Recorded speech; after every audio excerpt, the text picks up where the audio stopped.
Welcome to A Year of War and Peace. I'm your host, Brian E. Denton. A Year of War and Peace is a daily, year-long, chapter-by-chapter reading of and meditation on Leo Tolstoy's epic novel, War and Peace. In these videos and podcasts, you'll be treated to a free reading of one chapter per day of the novel, plus a reflective essay I've written individually tailored to that day's chapter. These readings are offered for free, though if you'd like to support me, you can do so in one of three ways. First, you could purchase my ebook, A Year of War and Peace. It features the entire novel, plus all of my reflective essays, and it's only $2.99 on Amazon.com. You could also become a patron at patreon.com/BrianEDenton. If you sign up there, you'll receive a sonnet once a month, plus a link to an ebook of my collected sonnets. Finally, if you like, you can make a one-time donation to my PayPal account. The email there is brianedenton@gmail.com. You can also use that email to contact me. I'd be happy to hear from you. Your support is greatly appreciated. Today's reading and reflection is on Chapter 25. Chapter 25. Prince Andrew was to leave the next evening. The old prince, not altering his routine, retired as usual after dinner. The little princess was in her sister-in-law's room. Prince Andrew, in a traveling coat without epaulette, had been packing with his valet in the rooms assigned to him. After inspecting the carriage himself and seeing the trunks put in, he ordered the horses to be harnessed. Only those things he always kept with him remained in the room: a small box, a large canteen fitted with silver plate, 2 Turkish pistols, and a saber, a present from his father, who had brought it from the siege of Ochakov. All these traveling effects of Prince Andrew's were in very good order, new, clean, and in cloth covers carefully tied with tapes. When starting on a journey or changing their mode of life, men capable of reflection are generally in a serious frame of mind. At such moments, one reviews the past and plans for the future. Prince Andrew's face looked very thoughtful and tender. With his hands behind him, he paced briskly from corner to corner of the room, looking straight before him and thoughtfully shaking his head. Did he fear going to the war, or was he sad at leaving his wife?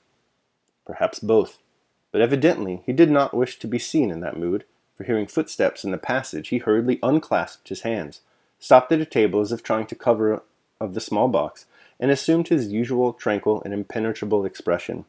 It was the heavy tread of Princess Mary that he heard. "I hear you have given orders to harness," she cried, panting. She had apparently been running. "And I did so wish to have another talk with you alone. God knows how long we may again be parted. You are not angry with me for coming?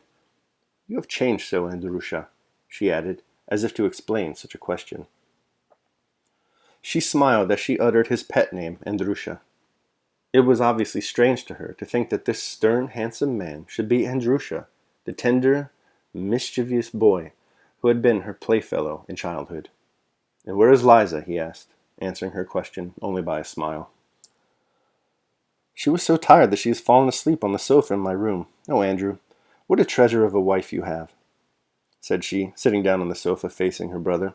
"She is quite a child, such a dear, merry child. I have grown so fond of her." Prince Andrew was silent, but the princess noticed the ironical and contemptuous look that showed itself on his face. One must be indulgent to little weaknesses. Who is free from them, Andrew? Don't forget that she has grown up and been educated in society, and so her position now is not a rosy one. We should enter into everyone's situation. To understand everything is to forgive everything, she said in French. Think what it must be for her, poor thing, after what she has been used to be parted from her husband, to be left alone in the country. In her condition, it's very hard.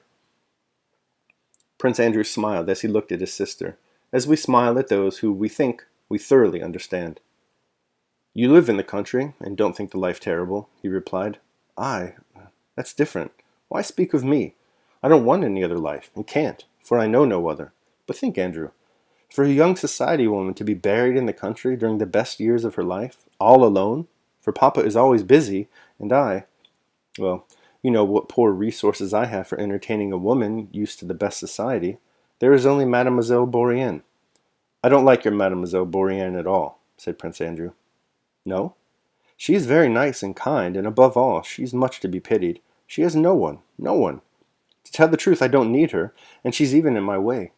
You know I was always a savage, and now I'm even more so. I like being alone. Father likes her very much. She and Michael Ivanovich are the two people to whom he is always gentle and kind, because he has been a benefactor to both of them.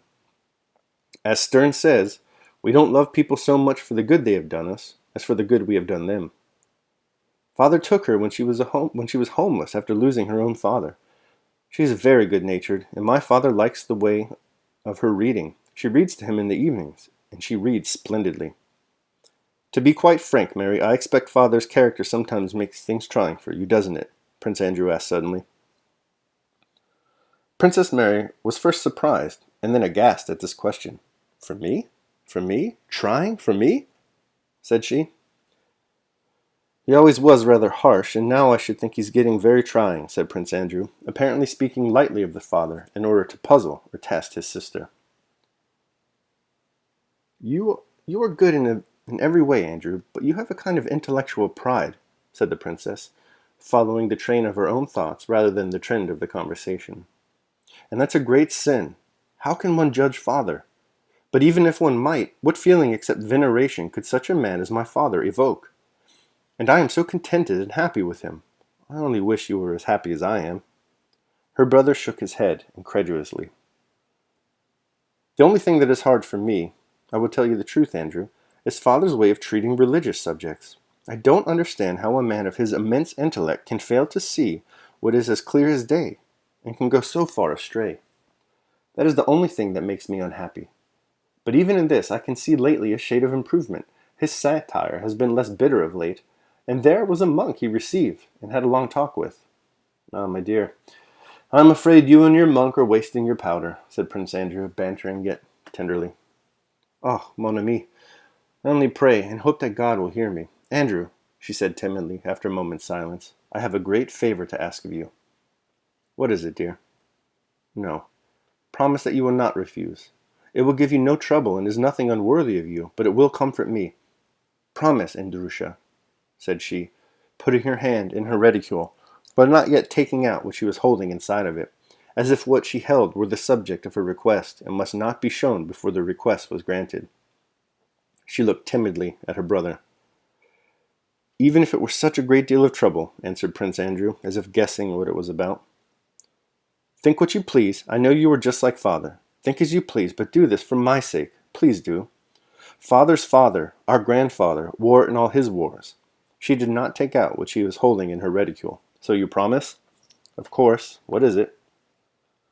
Andrew, I bless you with this icon, and you must promise me you will never take it off. Do you promise? If it does not weigh 100 weight and won't break my neck, to please you, said Prince Andrew. But immediately, noticing the pained expression his joke had on his sister's face, he repented, and added, I am glad, really, dear, I am very glad. Against your will he will save and have mercy on you, and bring you to himself. For in him alone is truth and peace, said she, in a voice trembling with emotion, solemnly holding up in both hands before her brother a small, oval, antique, dark-faced icon of the Savior in a gold setting, on a finely wrought silver chain. She crossed herself, kissed the icon, and handed it to Andrew. Prince Andrew, for my sake. Rays of gentle light shone from her large, timid eyes. Those eyes lit up the whole of her thin, sickly face and made it beautiful. Her brother would have taken the icon, but she stopped him. Andrew understood, crossed himself, and kissed the icon. There was a look of tenderness, for he was touched, but also a gleam of irony on his face. Thank you, my dear. She kissed him on the forehead and sat down again on the sofa. They were silent for a while. As I was saying to you, Andrew, be kind and generous, as you always used to be. Don't judge Liza harshly, she began. She is so sweet, so good-natured, and her position now is a very hard one. I do not think I have complained of my wife to you, Masha, or blamed her. Why do you say all this to me? Red patches appeared on Princess Mary's face, and she was silent, as if she felt guilty. I have said nothing to you, but you have already been talked to, and I am so sorry for that, he went on. The patches grew deeper on her forehead, neck, and cheeks. She tried to say something, but could not. Her brother had guessed right. The little princess had been crying after dinner, and had spoken of her forebodings about her confinement, and how she dreaded it, and had complained of her fate, her father-in-law, and her husband. After crying, she had fallen asleep. Prince Andrew felt sorry for his sister. Know this, Masha. I can't reproach, have not reproached, and never shall reproach my wife with anything, and I cannot reproach myself with anything in regard to her, and that always will be so in whatever circumstances I may be placed. But if you want to know the truth, if you want to know whether I am happy, no. Is she happy? No. But why that is, I do not know. As he said this, he rose, went to his sister, and stooping, kissed her forehead. His fine eyes lit up with a thoughtful, kindly, and unaccustomed brightness. But he was looking not at his sister, but over her head towards the darkness of the open doorway. Let us go to her. I must say good-bye. Or, go and wake, and I'll come in a moment. Petrushka, he called to his valet, come here. Take these away. Put this on the seat, and this to the right. Princess Mary rose and moved to the door, then stopped and said, Andrew, if you had faith, you would have turned to God and asked him to give you the love you do not feel, and your prayer would have been answered. Well, maybe, said Prince Andrew. Go, Masha. I'll come immediately. On the way to his sister's rooms, in the passage which connected one wing with the other, Prince Andrew met Mademoiselle Bourienne smiling sweetly. It was the third time that day that, with an ecstatic and artless smile, she had met him in secluded passages. Oh, I thought you were in your room, she said, for some reason blushing and dropping her eyes. Prince Andrew looked sternly at her. An expression of anger suddenly came over his face. He said nothing to her, but looked at her forehead and hair, without looking at her eyes, with such contempt that the Frenchwoman blushed and went away without a word. When he reached his sister's room, his wife was already awake, and her merry voice, hurrying one word after another, came through the open door. She was speaking as usual in French, and as if after long restraint she wished to make up for lost time. No, but imagine the old Countess Zubova, she said, with false curls in her mouth and false teeth, as if she were trying to cheat old age. Ha ha ha, Mary! This very sentence about Countess Zubova and this same laugh Prince Andrew had already heard from his wife in the presence of others some 5 times. He entered the room softly. The little princess, plump and rosy, was sitting in an easy-chair, and her work was in her hands, talking incessantly, repeating Petersburg reminiscences and even phrases. Prince Andrew came up, stroked her hair, and asked if she felt rested after their journey. She answered him, and continued her chatter. The coach with 6 horses was waiting at the porch. It was an autumn night, so dark that the coachman could not see the carriage pole. Servants with lanterns were bustling about in the porch. The immense house was brilliant with light shining through its lofty windows. The domestic serfs were crowding in the hall, waiting to bid good-bye to the young prince. The members of the household were all gathered in the reception hall. Michael Ivanovich, Mademoiselle Bourienne, Princess Mary, and the little princess. Prince Andrew had been called to his father's study, as the latter wished to say good-bye to him alone. All were waiting for them to come out. When Prince Andrew entered the study, the old man in his old-age spectacles and white dressing gown, in which he received no one but his son, sat at the writing table. He glanced around.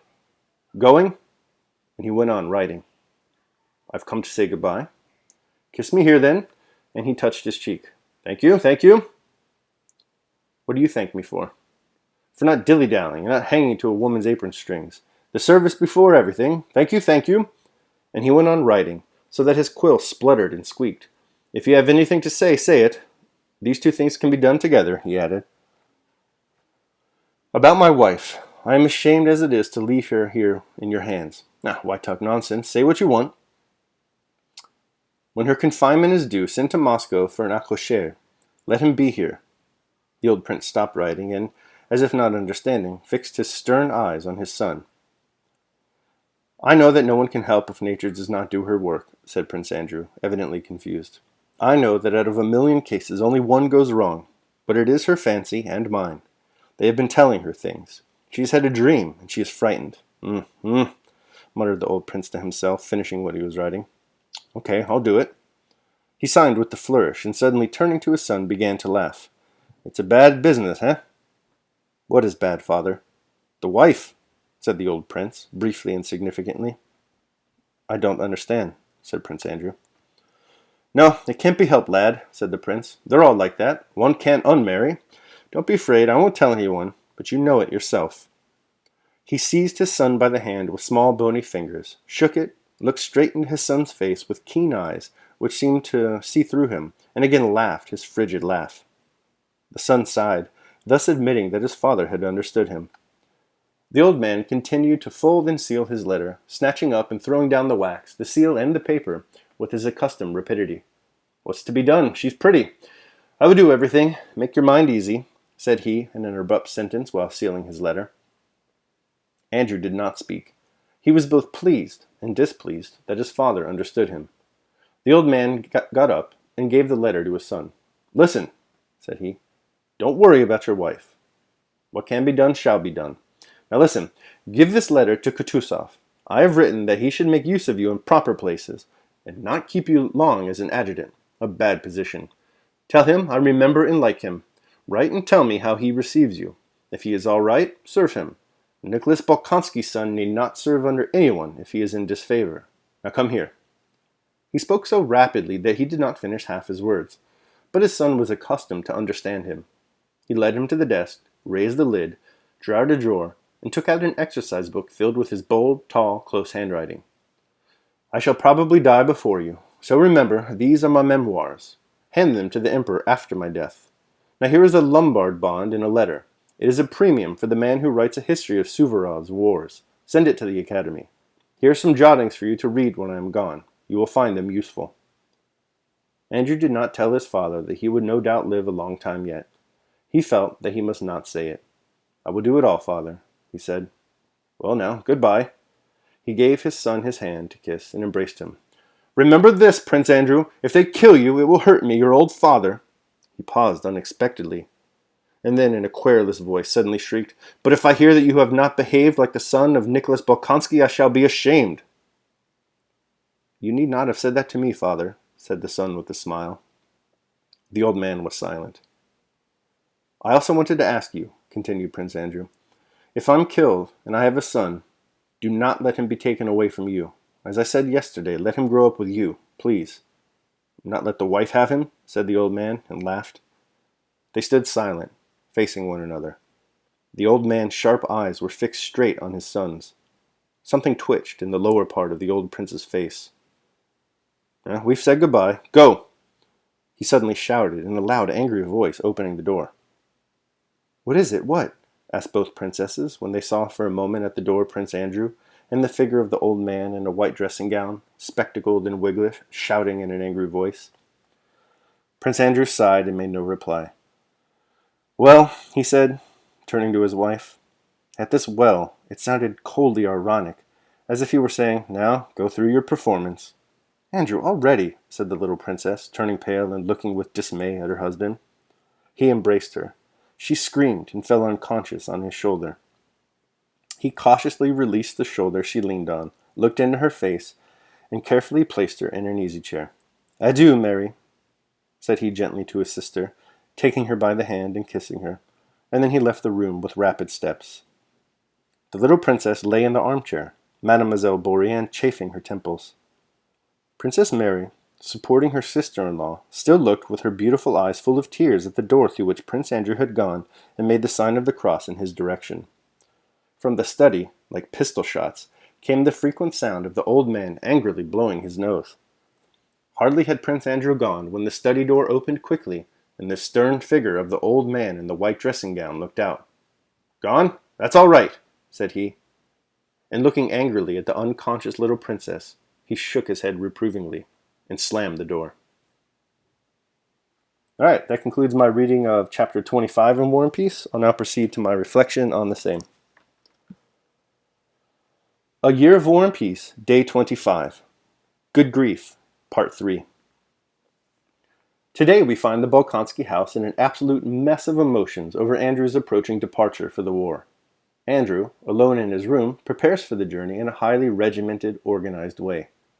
Having completed this task, he reflects on his journey, and in doing so, indulges his emotions a little bit. He's feeling something, but he cannot discern whether it is fear of the journey he is experiencing or sadness over having to leave his wife. When he hears approaching footsteps, however, he assumes his usual stolid veneer because, as his namesake will later sing, the only thing cooler than being cool is being ice cold. The footsteps belong to Princess Mary.